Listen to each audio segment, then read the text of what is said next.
Is welcome back to the channel, welcome back to Learn Sprite. स्वागत है आप सभी लोगों का विकास बैच के अंदर, जहाँ पे हमने अपना chapter sectors of Indian economy, इसका एक मेजर पहला टॉपिक जो 3 सेक्टर्स थे, primary, secondary and tertiary sector, इसे हमने कल की क्लास में कवर कर लिया।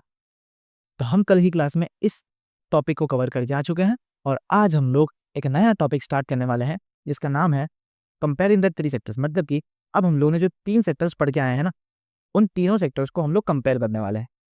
ठीक है, अब एक क्विकली हम समझ लेते हैं कि हमने कल की क्लास में क्या कवर किया था। तो उसका समझ लेना थोड़ा इंपॉर्टेंट है जी, है ना। बिना कोई टाइम पास किए फटाफट से अपन कल का एक बार रिवीजन कर लेते हैं एंड देन हम लोग आगे की क्लास में, मतलब आगे के टॉपिक पे मूव करें। अब यहाँ पे हमने टॉपिक सारे लिख रखे हैं, जैसे कि तुम्हें पता होगा। अगर तुम्हें नहीं पता हो तो डिस्क्रिप्शन में जाओ और प्लेलिस्ट की लिंक मिल जाएगी, तो पहले के जितने लेक्चर्स हो चुके हैं वो सारे देख सकते हैं। अभी तक हमने development and power sharing chapter cover कर लिया है। ठीक है, अब हम लोग second sectors of Indian economy पे आ चुके हैं। आज हम लोग यही वाला टॉपिक कवर करेंगे, 3 सेक्टर्स को कंपेयर करना और जीडीपी। ये टॉपिक यहीं पे कवर हो जाएगा। हिस्टोरिकल चेंजेस ऑफ सेक्टर्स देखेंगे, अगर टाइम बचता है तो हम लोग इसको भी कवर कर लेंगे आज की क्लास में। ठीक है जी, आगे बढ़ते हैं। चलो देखो, हमने कल की क्लास में इन 3 सेक्टर्स को समझा था। कौन से सेक्टर्स थे? Primary sector, secondary sector and tertiary sector. हम लोग प्राइमरी सेक्टर को ना एज एन एग्रीकल्चर सेक्टर कह सकते हैं। ये प्राइमरी सेक्टर जो कि बेसिक सेक्टर होता है, बेस, सबका बेस सेक्टर होता है। फिर हमने सेकेंडरी सेक्टर के बारे में समझा था। सेकेंडरी सेक्टर, इसको हम लोग इंडस्ट्रियल सेक्टर भी कहते हैं, जहाँ पे प्राइमरी सेक्टर के ही गुड्स को प्रोसेस किया जाता है, समझा था उनको। टर्शियरी सेक्टर जो होता है, ये सर्विस सेक्टर होता है, सभी चीज़ों को सर्विस प्रोवाइड करने वाला। आगे हम लोग यहाँ पे बस एक एग्जाम्पल लेते हैं, टोमेटो केचप का। ठीक है, हम लोग केचप का एग्जांपल लेते हैं। तो जैसे टोमेटो केचप अगर तुम्हें बनाना है, तो टोमेटो केचप बनाने के लिए सबसे पहले टोमेटो लेना पड़ेगा। टोमेटो की जरूरत पड़ेगी ना। तो टोमेटोज जो होते हैं वो कहाँ आएंगे? वो आएंगे प्राइमरी सेक्टर के अंदर, बिकॉज वो एग्रीकल्चर से बनाए गए हैं, एग्रीकल्चर से बनाए गए हैं। तो सबसे पहले चीज़ तो टोमेटोज को लिया जाता है, उसे फिर सेकेंडरी सेक्टर में जाकर के मशीनरीज के थ्रू उसे प्रोसेस किया जाता है और फिर उसे टोमेटो केचप बनाया जाता है। और एक बार टोमेटो केचप बन जाए, फिर उसे मार्केट में सेल किया जाता है। ठीक है, तो इन सभी चीज़ों में एक बहुत अहम चीज़ यूज़ होती है कि अगर टोमेटोज़ को पिक किया जा रहा है, फार्म से टोमेटोज़ को निकाला जा रहा है और फिर उसे मशीन्स के लिए उसे फैक्ट्रीज़ में शिप किया जा रहा है, तो वहाँ पे ट्रांसपोर्टेशन का यूज़ होता है। तो जहाँ पे ट्रांसपोर्टेशन का यूज़ हो रहा है, कोई सर्विस प्रोवाइड की जा रही है, तो वो टर्शियरी सेक्टर के अंदर आता है। ठीक है, अब हमने ये चीज़ कल पढ़ी थी, बस इसका थोड़ा-सा मैंने रिवीजन करवा दिया 2 मिनट के अंदर। अब देखो, आज की क्लास में ना हम लोग देखेंगे कि यही सेक्टर्स पैसे कैसे जनरेट करता है। यही सेक्टर्स इंडिया के लिए, इंडिया की इकोनॉमी में कैसे कंट्रीब्यूट करते हैं। अब हमें पता है कि इंडिया की इकोनॉमी जो ग्रो हो रही है, वो इन्हीं सेक्टर्स की वजह से होगी। मेनली इस सेक्टर्स की वजह से नहीं हो रही है, लेकिन इन्हीं सेक्टर्स की बदौलत हो रही है। अब जो प्राइमरी सेक्टर है ना, प्राइमरी सेक्टर हो गया, सेकेंडरी सेक्टर हो गया, टर्शियरी सेक्टर हो गया, ये सभी ना अपने इंडिया की इकोनॉमी के लिए कंट्रीब्यूट करते हैं। ठीक है, इंडिया की इकोनॉमी में, इंडिया की इकोनॉमी को बढ़ने का इनके पीछे ये एक अहम रीज़न हो सकता है। ठीक है, जैसे कि अगर प्राइमरी सेक्टर कोई प्रोडक्ट बना रहा है, जैसे प्राइमरी सेक्टर से कोई प्रोडक्शन हो रहा है, जैसे कि अब टोमेटोज़ है, तो अगर टोमेटोज़ सेल हो रहे हैं, बाय हो रहे हैं, तो वहाँ पे पैसा जनरेट हो रहा है। तो वो क्या कर रहा है? जो पैसा जनरेट हो रहा है, वो इकोनॉमी को बूस्ट कर रहा है। सेकेंडरी सेक्टर के अंदर जो मशीनरी से हम लोग जो टोमेटो केचप बना रहे हैं, तो वहाँ से हमारी इकोनॉमी ग्रो हो रही है, बिकॉज़ वहाँ पे भी sell and buy and sell हो रहा है। टर्शियरी सेक्टर सर्विस प्रोवाइड कर रहा है, तो इस चीज़ से वहाँ से भी इकोनॉमी जनरेट हो रही है। मैं तुमको बस ओवरव्यू दिया, घुसो मत इतना, तुमको समझाऊँगा मैं। ठीक है, समझाने के लिए बैठा है, तो अभी तक समझाना स्टार्ट कहाँ दिया है? अभी शुरू करेंगे तब समझ में आ जाएगा सारी चीज़ें। ठीक है, यही टॉपिक है हमारा, कंपेयरिंग ऑफ दिस 3 सेक्टर्स। ठीक है, ये तीनों सेक्टर्स कुछ ना कुछ तो पैसा जनरेट करके देता है। ठीक है, और यही पैसे को हमारी इकोनॉमी की ग्रोथ में हेल्प होती है। समझाता है लोगों, मैं लिखूंगा ना तुम लोगों को समझ में आ जाएगा सारी चीज़ें। देखो, लिखते हैं हम, सारी चीज़ें लिखते हैं, बहुत गंदी हैंडराइटिंग में लिखते हैं, लेकिन लिखते हैं। अब ये तो तुम्हारे तीनों सेक्टर्स हैं, जो ये तुम्हारे कहाँ गया?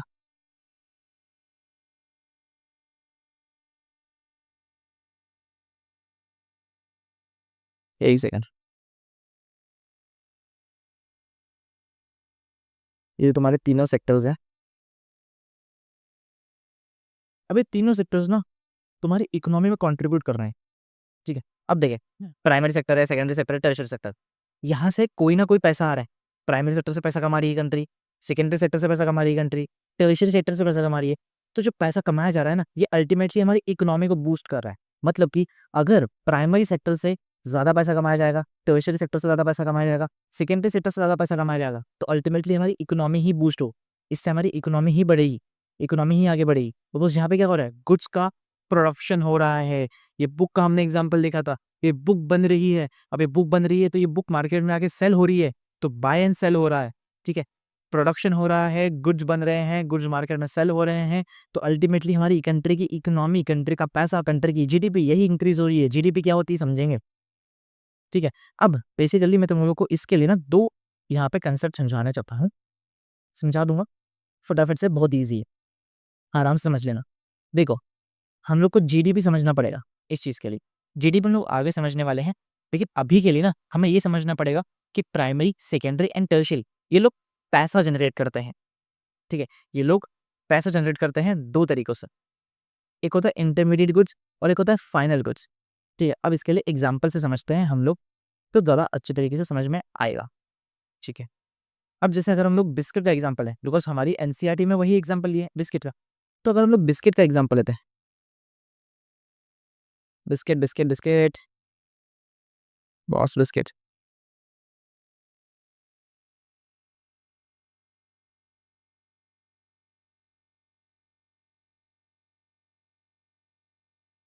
बिस्किट का एग्जाम्पल, तो बिस्किट बनता कैसा, व्हीट, शुगर, ऑयल, ठीक है। हम मानते हैं व्हीट, शुगर एंड ऑयल से हमारा बिस्किट बनता है, चाहिए। शुगर बन व्हीट बनने बिस्किट बनने के लिए हम लोग को क्या क्या चाहिए, व्हीट चाहिए, क्या चाहिए बॉस, व्हीट चाहिए, ठीक है। अब व्हीट में जब हम लोग ऑयल मिक्स करेंगे, ऑयल डालेंगे, देन शुगर डालेंगे, तब उसे प्रोसेस करेंगे एंड देन हमारा क्या बन जाएगा, यहाँ पे बिस्किट तैयार हो जाएगा। क्या तैयार हो जाएगा, बिस्किट तैयार हो जाएगा, बिस्कुट बिस्कुट बिस्कुट तैयार हो जाएगा। अच्छा जी, चलो ठीक है। अब यहाँ पे हम लोग को ना value of intermediate goods and value of final goods समझना पड़ेगा, तब तुम्हारे को चीज़ें समझ में आ रही। बट उसके पहले मैं तुम लोग को एक छोटी सी चीज़ समझाना चाहती हूँ कि हमारी कंट्री इकोनॉमी बढ़ती कैसी है। तो हमारी इकोनॉमी में ना ये तीनों सेक्टर्स कैसे कंट्रीब्यूट करते हैं। अब जैसे प्राइमरी सेक्टर है, प्राइमरी सेक्टर है, ये सेकेंडरी सेक्टर हो गया, सेकेंडरी सेक्टर है, देन टर्शियरी सेक्टर है,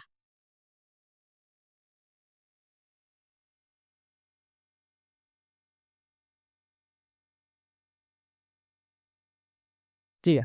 अब प्राइमरी सेक्टर जो पैसा कमा रहा है, जो प्राइमरी सेक्टर पैसा कमा रहा है, जितना ही पैसा कमाया, तो प्राइमरी सेक्टर जो पैसा कमा रहा है, जो सेकेंडरी सेक्टर पैसा कमा रहा है एंड जो टर्शियरी सेक्टर पैसा कमा रहा है, जब हम इन तीनों के पैसे को ऐड करते हैं, क्या करते हैं, वैल्यू को ऐड करते हैं इन तीनों के पैसे में, तो हमारा कंट्री का टोटल जीडीपी निकलता है। क्या निकलता है, कंट्री का जीडीपी, कंट्री का जीडीपी।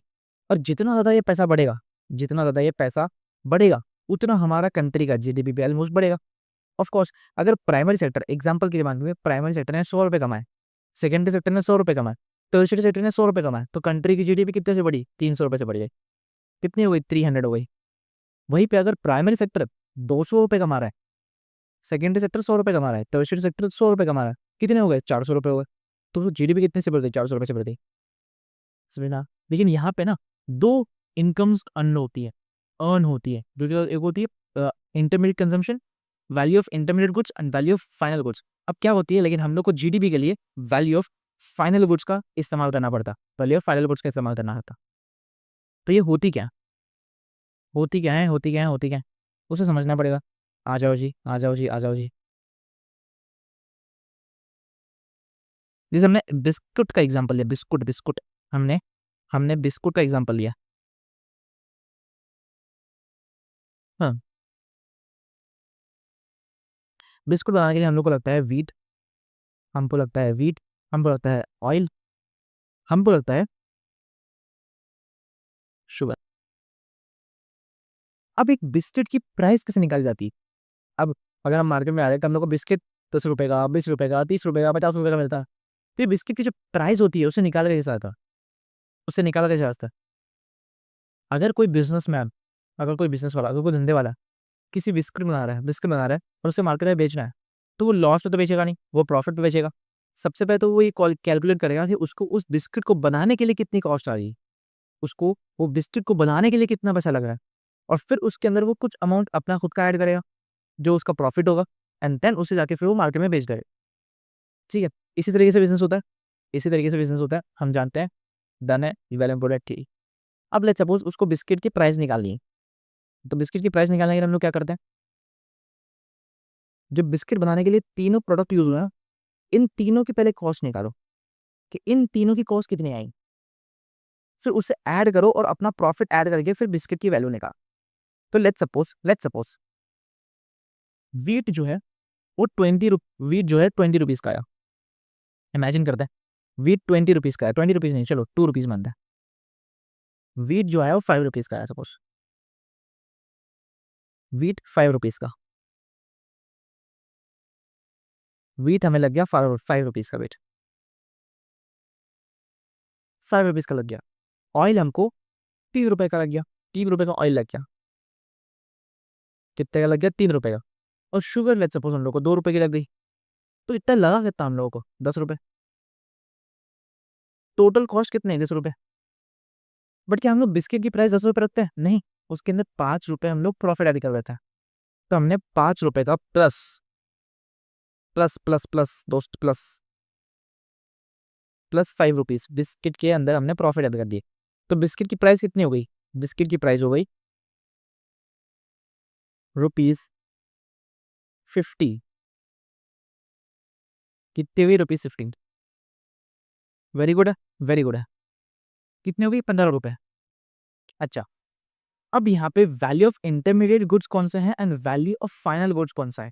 बिकॉज जब भी हम लोग जीडीपी काउंट करते हैं, जीडीपी जो होती है ना, जीडीपी याद रखना, जो हमारी जीडीपी काउंट होती है, ये होती है वैल्यू ऑफ फाइनल गुड्स। ठीक है, वैल्यू ऑफ फाइनल गुड्स। ठीक है, वैल्यू ऑफ फाइनल गुड्स। तो यहाँ पे जो हमने ये देखा कि primary sector, secondary sector and tertiary sector, तीनों में जितना इनकम अर्न हो रही है उसको हम लोग कैलकुलेट कर रहे हैं एंड देन हमारी जीडीपी निकल रही है। तो ये जो पैसा कैलकुलेट हो रहा है ना, ये पूरा का पूरा पैसा, ये जो पैसा कैलकुलेट हो रहा है, ये सब है value of final goods. Final goods का वैल्यू है, किसका वैल्यू है? फाइनल गुड्स का वैल्यू है। किसका वैल्यू है? फाइनल गुड्स का वैल्यू। याद रखियो, याद रखियो बॉस, याद रखियो बॉस, ये फाइनल गुड्स का वैल्यू है। चलो अभी इतना भी समझ में आ गया। अब मुझे बताओ फाइनल गुड्स क्या होता है एंड इंटरमीडिएट गुड्स क्या होता है, समझाते हैं देखो। फाइनल गुड्स ना,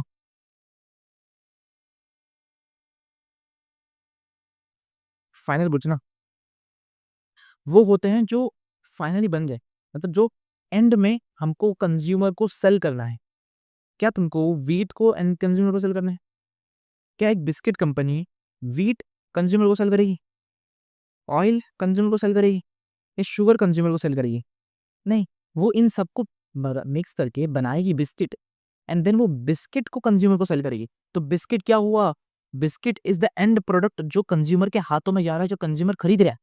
तो biscuit is the final good, biscuit is the fact, biscuit is what, biscuit is the, biscuit is the final good, biscuit is what, final good. And intermediate goods कौन से हो गए? इंटरमीडिएट गुड्स वो होता है, intermediate goods होते हैं जो कि किसी फाइनल गुड्स को बनाने के लिए यूज होता है, जो फाइनल गुड्स को बनाने के लिए यूज होता है। तो ये व्हीट एंड ऑयल जो है, ये शुगर जो है, ये क्या होगा? ये हो गया इंटरमीडिएट गुड्स।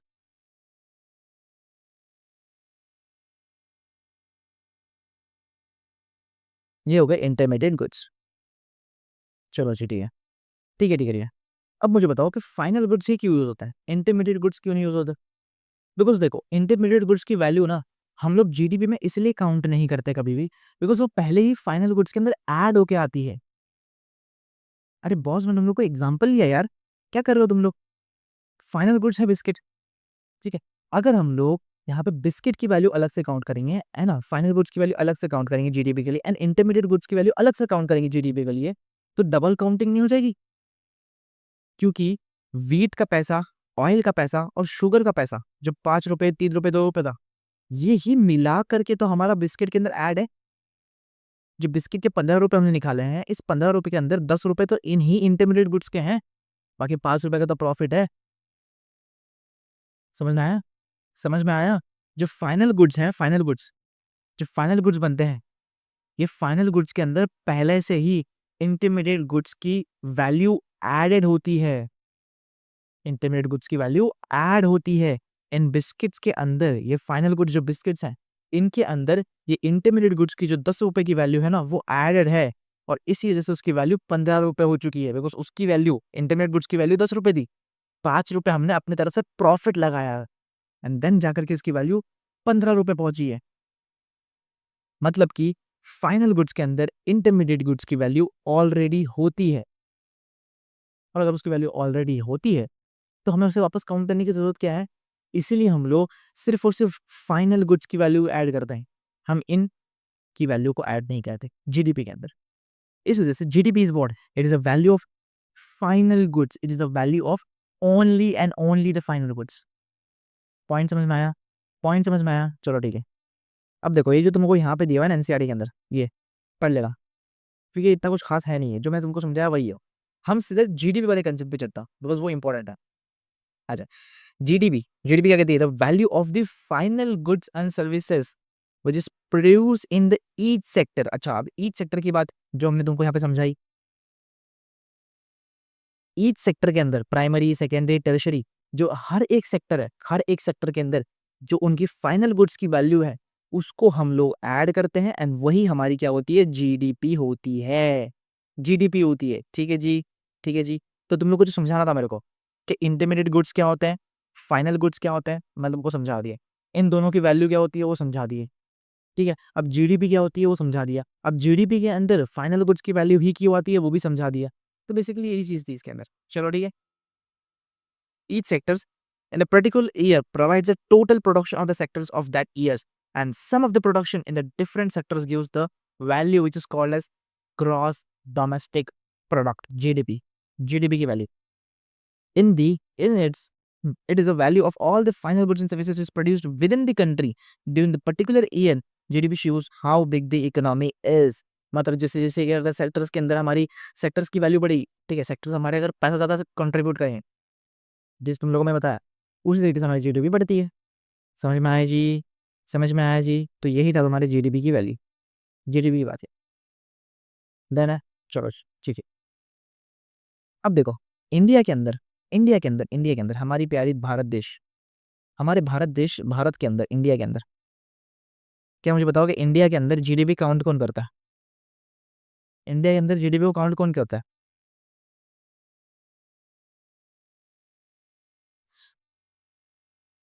जीडीपी काउंट कौन करता है? क्या कोई स्टेट गवर्नमेंट काउंट करती है? कर सकती है? नहीं कर सकती। तो कौन काउंट करेगा? सबसे बड़ी गवर्नमेंट कौन सी होती है? Central government. तो इंडिया के अंदर जीडीपी को, जीडीपी को जीडीपी को काउंट करने के लिए, जीडीपी को काउंट करने के लिए हमारी एक मिनिस्ट्री है जिसको कहते हैं हम लोग सेंट्रल गवर्नमेंट मिनिस्ट्री। जो हमारी सेंट्रल गवर्नमेंट मिनिस्ट्री है, सेंट्रल गवर्नमेंट मिनिस्ट्री है, यही जो है हमारे इंडिया के अंदर जीडीपी को काउंट करती है, जीडीपी को कैलकुलेट करती है। ठीक है जी, ठीक है जी, ठीक है। वही यहाँ पे लिखा हुआ देखो, in India the mammoth task of measuring GDP is undertaken by the central government ministries and the ministries with the help of various government departments। अब यहाँ पे हर एक गवर्नमेंट डिपार्टमेंट होता है जो कि सारी चीज़ आके इन्फॉर्मेशन कलेक्ट करता है ना, और सारी इन्फॉर्मेशन कलेक्ट करके हमारी सेंट्रल गवर्नमेंट मिनिस्ट्री में बताता है। Of all the Indian states and union territories collect information relating to the total value of the goods and services and their prices and then estimates the GDPs। ठीक है, जितने sector से जितनी production हुई है, जितने गुड्स सेल हुए हैं, जितनी इनकम अर्न हुई है, जितना प्राइस हुआ है, वो सारी चीज़ें उसकी वैल्यू जो है, total volume of the goods, वो सारी चीज़ें जो है कैलकुलेट करते हैं एंड देन वो बताते हैं सेंट्रल गवर्नमेंट मिनिस्ट्री को, और फिर वो लोग जो है एस्टिमेट जीडीपी कैलकुलेट करते हैं। रिसेंटली इंडियन गवर्नमेंट ने एक नई चीज निकाली है। It's begins bring out a contribution of 3 sectors as an gross value added, ठीक है, in place of the contribution of 3 sectors towards GDP. ठीक है, the GVA measures the contribution of 3 sectors in economy after adjusting that for taxes and subsidies you will learn more about this GDPs, है ना। आगे समझने वाले हो तो इसको यहाँ पे समझने की जरूरत नहीं, ठीक है। तुमको ये बस समझ लेना है कि जीडीपी के कॉन्ट्रीब्यूशन जो सेक्टर जीडीपी के लिए कॉन्ट्रीब्यूट कर रहे थे, उस जगह पे जीवीए भी निकाला था उन्होंने, जो कि ग्रॉस वैल्यू एडेड है। अल्टीमेटली जब तुम आगे जाओगे तो तुम्हें समझ में आएगा कि GVA it is gross value added and GDP दोनों भी सेम ही आई थे। हाँ जी, दोनों सेम होते हैं, बिकॉज जीडीपी के अंदर भी हम लोग वैल्यू की ही बात कर रहे हैं और ग्रॉस वैल्यू एडेड के अंदर भी हम लोग वैल्यू की ही बात कर रहे हैं, तो दोनों सेम ही होते हैं एक तरीके से। आगे बढ़ता है, चलो। अब यहाँ पे ना we will understand how goods and services produced in these three sectors with primary, secondary and tertiaries have changed. अब यहाँ पे हम समझेंगे कि primary sector, secondary sector and tertiary sector में किस प्रकार से चेंजेस आए, इस तरीके से चेंजेस आए और किस तरीके से primary, secondary and tertiary sector में बदलाव आए, ठीक है, ओवर द टाइम बदलाव आए।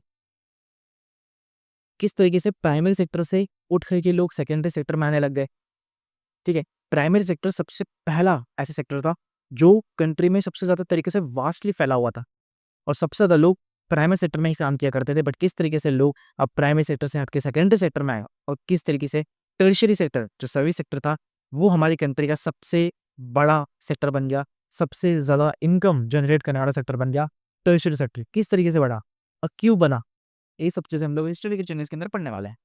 पढ़ते हैं देखो। Generally, it has been noted from the history of many now developed countries when initial stages of development, primary sector was the most important sector of the economic activity. Primary sector सबसे ज़्यादा economically सबसे ज़्यादा important sector है, because agriculture, natural resources सबसे ज़्यादा important तो primary sector ही होता है। As the method of farming changes and agriculture sectors begins to prosper, it produced much more food than before. Many peoples could now take up another activities. तो अब लोग धीरे धीरे शिफ्ट होने लग गए किधर, सेकेंडरी सेक्टर की तरफ। There were increasing numbers of craft persons and traders. Buying and selling activities increased many times. Besides, there were also transporters, administrators, armies. However, at this stages, most of the goods produced were natural products from the primary sectors and most peoples were also employed in this sectors. मतलब सबसे ज़्यादा लोग जो है primary sector के अंदर ही काम किया करते थे और उस टाइम पे प्राइमरी सेक्टर के अंदर ही सबसे ज़्यादा प्रोडक्शन हुआ करती थी और प्राइमरी सेक्टर ही अपनी इकोनॉमी के लिए सबसे ज़्यादा कंट्रीब्यूट किया करता था। After a long times, more than 100 years, and especially because new methods of manufacturing introduce करी गई, machines introduce करी गई, है ना, लोगों के लिए काम करना आसान हो गया, अभी हाथों से काम करना नहीं पड़ता, ठीक है। तो फैक्ट्रीज केम अप हो गई, फैक्ट्रीज आ गई और जो है सेकेंडरी सेक्टर एक्सपांड होने लग गया। तो जो लोग पहले फार्म्स में काम किया करते थे, जो लोग पहले प्राइमरी सेक्टर में काम किया करते थे, now began to work in the factories in the large numbers. मतलब अब वो लोग सेकेंडरी सेक्टर में शिफ्ट होना स्टार्ट हो गए थे, ठीक है। They were force to do so as read in the historical chapters, history chapters. People you begins to use many more goods that were produced in factories at a cheap rates. क्यों? क्योंकि लोग क्या करते थे पता है, जब British राज आया था इंडिया के अंदर, उस टाइम पे ना ब्रिटिशर्स ने ऐसी टेक्निक यूज़ करी थी, ऐसी चीज़ें यूज़ करी थी कि उन्होंने मशीनरीज लेकर आए, ठीक है। इंडिया में फैक्ट्रीज आई, मशीन्स आई, जिससे लोग जो है हाथों से जो काम किया करते थे, अब वो उन्हें मशीन से बहुत ही सस्ते में और बहुत ही जल्दी वो काम हो जा रहा होगा और जो गुड्स बनते थे वो भी बहुत ही कम वैल्यू के हुआ करते थे, बहुत चीप रेट्स में वो गुड्स बिकते थे। तो जो इंडिया की मार्केट थी, जो इंडिया के लोग थे, वो भी यही किया करते थे कि जो एग्रीकल्चर प्रोडक्ट्स हैं उनको छोड़ करके जो सस्ते मिल रहे हुए चीप प्रोडक्ट्स हैं जो मशीन से बनते हैं उन्हें खरीदा करते थे। तो इस तरह से क्या हुआ, धीरे धीरे जो हमारा एग्रीकल्चर सेक्टर था, जो हमारा प्राइमरी सेक्टर था, वो धीरे धीरे गिरना स्टार्ट हो गया, ठीक है। वहां से लोग हटना स्टार्ट हो गए, लोग वहां से सेकेंडरी सेक्टर में शिफ्ट करना स्टार्ट हो गए एंड प्राइमरी सेक्टर धीरे धीरे कमजोर होने लग गया, ठीक है। Secondary sector gradually becomes the most important sector. अब उससे क्या हुआ, प्राइमरी सेक्टर धीरे धीरे कमजोर हो गया and secondary sector most important sector बन गया, ठीक है। अब सेकेंडरी सेक्टर ही हमारा इंपॉर्टेंट सेक्टर था in the total production and employment. Hence, over time, a shift have been taken the place. This means that the importance of the sectors have been changed over 100 years of times के अंदर। जब British राज India के अंदर आया, जो Britishers India के अंदर आए, तब उस वजह से धीरे धीरे हमारा प्राइमरी सेक्टर दबता गया, गिरता गया और सेकेंडरी सेक्टर धीरे धीरे उठ गया एंड इकोनॉमी में सबसे ज्यादा कॉन्ट्रीब्यूशन भी सेकेंडरी सेक्टर करता है। In the past 100 years, there have been a further shift from secondary sector to tertiary sector. अब लोग धीरे धीरे प्राइमरी सेक्टर से सेकेंडरी सेक्टर में आए, अब सेकेंडरी सेक्टर से टर्शियरी सेक्टर में चले गए, ठीक है जी। इन द डेवलप्ड कंट्रीज के अंदर ना टर्शियरी सेक्टर सबसे ज्यादा इंपॉर्टेंट सेक्टर हुआ करता था। क्यों? देखते। The service sectors have become the most important sector in terms of the total population. Most of the working people are employed in the service sectors. ठीक है जी। This is a general pattern observe in developed countries. Developed countries की बात करें, India की बात नहीं, developed countries के अंदर ना प्राइमरी सेक्टर था, सेकेंडरी सेक्टर भी था, लेकिन टर्शियरी सेक्टर सबसे ज्यादा मोस्ट इंपॉर्टेंट सेक्टर था और सबसे ज्यादा लोग टर्शियरी सेक्टर में ही काम किया करते थे, सर्विस सेक्टर में ही काम किया करते थे, बिकॉज वो ही सबसे ज्यादा इंपॉर्टेंट सेक्टर हुआ करता था। What is the total productions and employment in the 3 sectors in India. अब इंडिया की बात करता है कि इंडिया में क्या हाल था। ठीक है, इंडिया में क्या हाल था, इंडिया में क्या पैटर्न था, वो चीज़ें हम लोग यहाँ पर समझने वाले हैं in the primary secondary tertiary sector in India. ये वाले टॉपिक के अंदर हम लोग अब समझेंगे कि इंडिया के अंदर प्राइमरी सेक्टर का क्या हाल था, सेकेंडरी सेक्टर का क्या हाल था और टर्शियरी सेक्टर का क्या हाल था, और किस तरीके से इंडिया के अंदर टर्शियरी सेक्टर इतना बढ़ गया कि पूछो नहीं, इतना ज़्यादा बढ़ गया टर्शियरी सेक्टर। तो क्या हुआ ऐसा कि इंडिया के अंदर टर्शियरी सेक्टर का इतने इंपॉर्टेंस बढ़ गई। ठीक है, यही टॉपिक हम लोग पढ़ने वाले हैं। और सबसे ज़्यादा लोग कहाँ एम्प्लॉयड है, टर्शियरी सेक्टर के अंदर एम्प्लॉयड है। तो इतनी सारी चीज़ें हम लोग अब इस चैप्टर के अंदर पढ़ने वाले हैं। देखो, बहुत सारे नए-नए टॉपिक्स, बहुत सारी नई-नई चीज़ें हम इस टॉपिक के अंदर, चैप्टर के अंदर पढ़ने वाले हैं अभी यहाँ से, बिकॉज़ यहाँ से अब तुम्हारा मेन चैप्टर जो है शुरू होता है। ये तुम्हारा सबसे इम्पोर्टेंट टॉपिक है जी, इम्पोर्टेंट टॉपिक क्या बोलते हैं? क्या बोलते हैं इसको? इम्पोर्टेंट टॉपिक है जी सबसे ज़्यादा। चलिए जी, आई होप आप लोगों ने यहाँ तक क्लास देखी होगी, आपको मज़ा आया होगा। मज़ा आए तो लाइक ज़रूर कर देना। आगे क्लिक करके देखा यहाँ पर सब्सक्राइब कर सकते हो चैनल को। डिस्क्रिप्शन में आपको सारी सारी चीज़ें मिल रही है, बस एक बार खोल लो, देख लो यार प्लीज़। ठीक है? चलिए मिलते हैं आपसे कल। हम लोग कल आज भी इस पूरे टॉपिक को till organise and unorganise sector तक खत्म कर देंगे भाई। 1 घंटा ले रही क्लास, इन खत्म कर दें। ठीक है? मिलते हैं आपसे कल, तब तक के लिए अपना ख्याल रखना। Tata bye bye, take care.